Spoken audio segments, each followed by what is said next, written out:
지난 16일 경북 지역 시장 군수들이 포스코 지주사와 미래기술연구원 수도권 설립 중단을 촉구했습니다.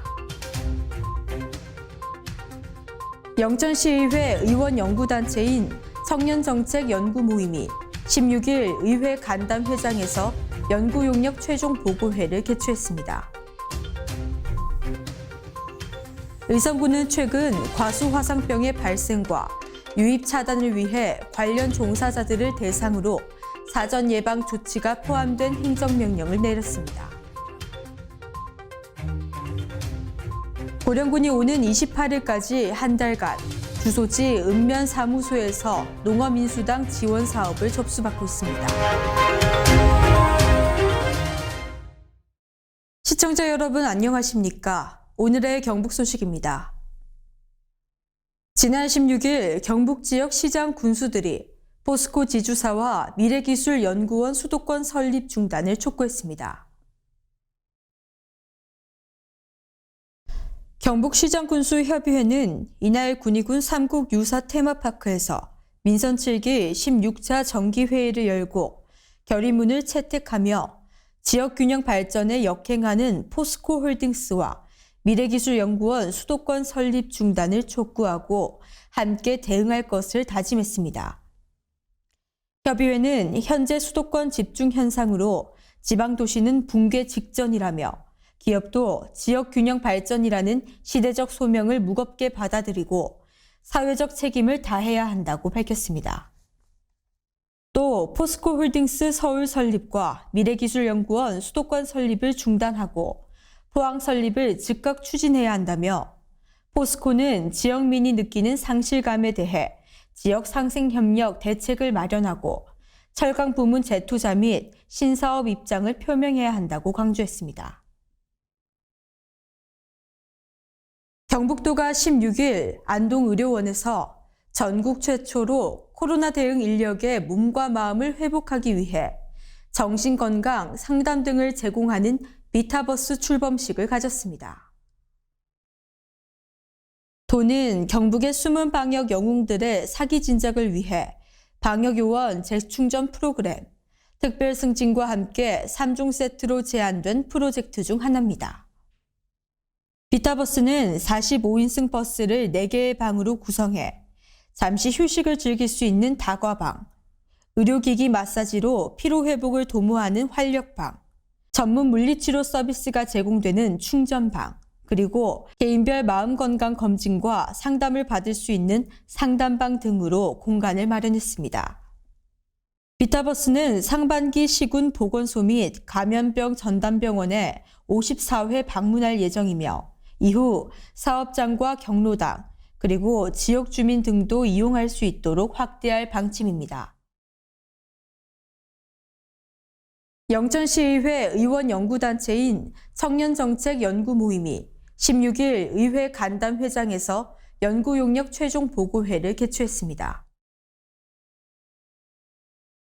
이번 연구용역은 2021년 6월에 영천시 청년기본조례가 제정됨에 따라 영천시를 청년정책의 모델 도시로서 청년 당사자가 지역 변화의 주역이자 사회 참여 확대의 선순환 구조를 만들고 중앙광역 차원의 청년정책 동향과 지자체 차원의 정책의 상승 효과를 모색하기 위해 지난해 10월 연구용역을 착수했습니다.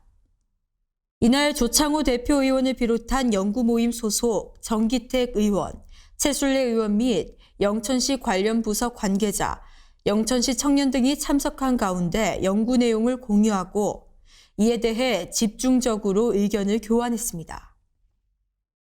최종 보고에서는 듀얼라이프, 청년 창의지구 조성, 영천시 로컬 크리에이터 발굴 사업, 청년 상담소 운영, 청년 사회진입 프로그램 등의 청년정책 제안과 영천시 청년정책 참여단과 소분과를 중심으로 한 2030 청년정책 중장기 계획 등의 필요성이 강조됐습니다. 영천시가 지난 11일 문화체육관광부, 지역문화진흥원이 공모한 2022년 협력형 생활문화 활성화 지원 사업에 최종 선정됐습니다. 협력형 생활문화 활성화 지원 사업이란 지역 내 생활문화 공동체와 생활문화 동호회, 그리고 생활문화센터 등 다양한 생활문화 참여 주제, 활동, 공간 간 협력을 지원하는 사업인데요. 이번 공모 사업에는 영천시가 추천한 사회적 협동조합, 도시사람 콘텐츠 랩 등 전국에서 28개 단체가 응모했습니다. 시는 이달부터 11월까지 총 2억 원의 사업비를 지원받아 서부동과 중앙동 원도심을 생활문화 거점으로 기후변화 생태, 문화예술, 집수리 빈집뱅크, 교육, 평생학습 4개 영역에서 10년 후 도시상상 프로젝트와 100번의 도시실험 프로젝트를 수행할 계획입니다.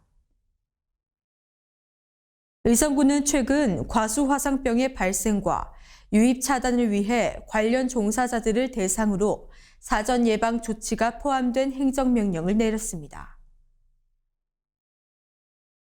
행정명령 주요 내용은 과수 농작업자 교육 이수 의무화, 농작업 소독 의무화, 과수원 내 위험 요소 이동 금지 및 폐기, 과수 묘목 생산과 유통 이력 및 의심주 관리에 이어 사전 예방 약제 살포 의무화, 과수 농작업자 이동 작업 이력제 운영, 과수 화상병 사전 예방 예찰 강화 실시 등 7개 항목입니다. 이번에 신규 확대 시행되는 행정명령은 사전 예방 약제 살포 의무화, 타 과수원 방문 자제, 겨울철 의심 궤양 신고 및 사전 제거 등으로 과수 화상병 감염원의 사전 제거를 위해 의무 사항이 추가됐습니다.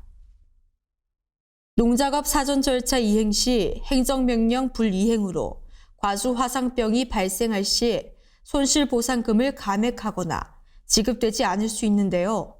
위반자에 대해서는 향후 군이 시행하는 농업 관련 지원 사업 대상에서 최대 5년간 제외될 수 있습니다. 고령군이 오는 28일까지 한 달간 주소지 읍면사무소에서 농어민수당 지원 사업을 접수받고 있습니다. 농어민수당 지원 사업은 인구 감소, 고령화 등 농어촌 문제 해결과 농어업의 공익적 기능 촉진, 지속 가능한 발전을 위해 올해 처음 도입한 제도인데요. 신청자는 3월 중 자격 심사를 거쳐 지급 대상을 확정하고 60만 원의 농어민 수당을 4월과 5월, 8월과 9월에 각각 30만 원씩 고령사랑 카드로 지급할 계획입니다. 총 사업비 28억 원으로 신청 대상은 농업인, 임업인, 어업인의 자격을 갖추고 2020년 12월 31일 이전 경영체 등록을 완료한 경영주로 같은 날 기준 도내 1년 이상 거주한 농어민이며 접수기간 내 주소지 읍면사무소에 방문해 신청하면 됩니다.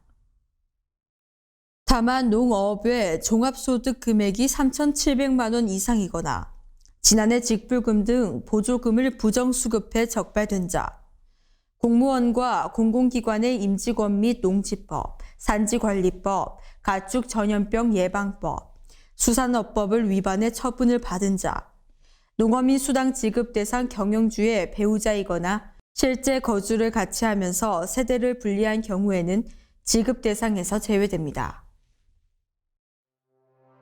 오늘의 경북 소식은 여기까지입니다. 시청해주신 여러분 고맙습니다.